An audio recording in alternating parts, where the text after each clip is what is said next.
Hello दोस्तों, आज एक और मुहावरा आपके लिए। करत करत अभ्यास के जड़मति होत सुजान। और इसी मुहावरे पर आज मैं आपको एक कहानी सुनाने वाली हूँ।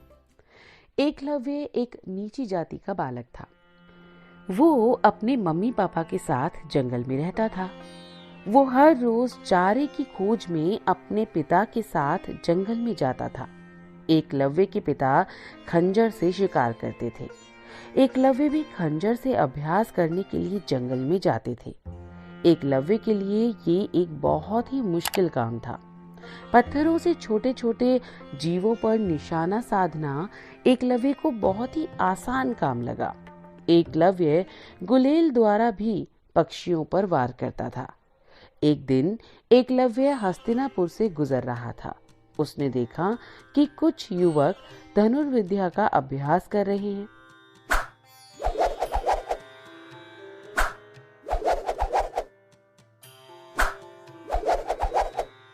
एकलव्य खड़े होकर उन युवकों को प्रैक्टिस करते हुए देखने लगा।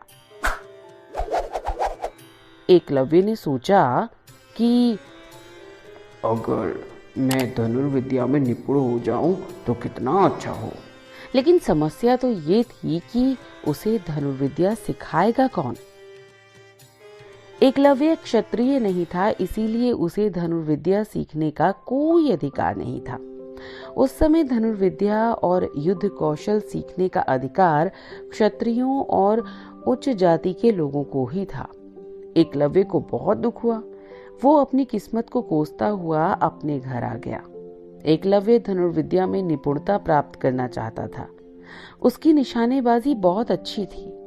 उसने एक खरगोश पर निशाना साधकर उसको एक ही वार में ढेर कर दिया था।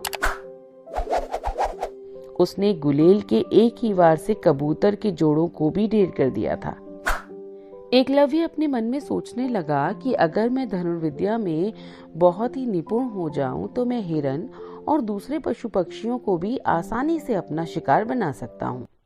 धनुर्विद्या की शिक्षा ग्रहण करने में सचमुच मेरी जाति बाधक है। एकलव्य जब भी हस्तिनापुर जाता तभी धनुर्विद्या सीखते हुए युवकों को बड़े ही ध्यान से देखता। एकलव्य ने शीघ्र ही धनुष बनाना सीख लिया और धीरे धीरे कुछ बाण भी इकट्ठा कर लिए। उस समय गुरु द्रोणाचार्य धनुर्विद्या के सर्वश्रेष्ठ आचार्य थे। एकलव्य ने स्वयं से कहा, मैं गुरु द्रोणाचार्य का शिष्य हूँ। एकलव्य ने द्रोणाचार्य की मिट्टी की मूर्ति बनाकर एक पेड़ के नीचे रख दी। एकलव्य ने गुरु द्रोणाचार्य की मिट्टी की मूर्ति को प्रणाम करके धनुर्विद्या का अभ्यास करना शुरू कर दिया।